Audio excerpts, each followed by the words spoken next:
নীল ষষ্ঠীর পুজো, এ আবার কি পুজো রে বাবা?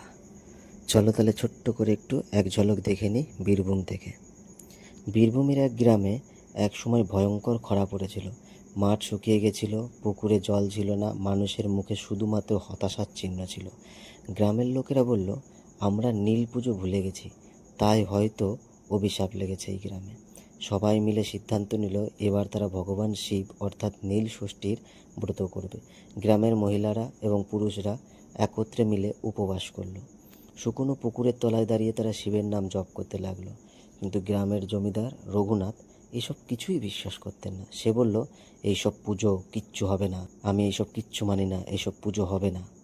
সেই রাতেই তিনি এক ভয়ঙ্কর স্বপ্ন দেখল। শিব রুদ্ররূপে এসে বলছেন, অহংকার ছেড়ে বিশ্বাস কর। ভয়ে কাঁপতে কাঁপতে রঘুনাথ পরের দিন সবার সঙ্গে পুজোয় যোগদান করলেন। সবাই একসাথে একত্রিত হয়ে প্রার্থনা করল, হে মহাদেব, আমাদের রক্ষা করো। তারপরই আকাশে মেঘ জমতে শুরু করলো। কিছুক্ষণের মধ্যেই নামলো বৃষ্টি। গ্রামের মানুষ আনন্দে কেঁদে ফেলল। আজও সেই গ্রামে বলা হয়, একতার বিশ্বাস মিললে প্রকৃতিও সাড়া দেয়। মনে রেখো, অহংকার নয়, বিশ্বাস আর একতাই জীবনের আসল শক্তি।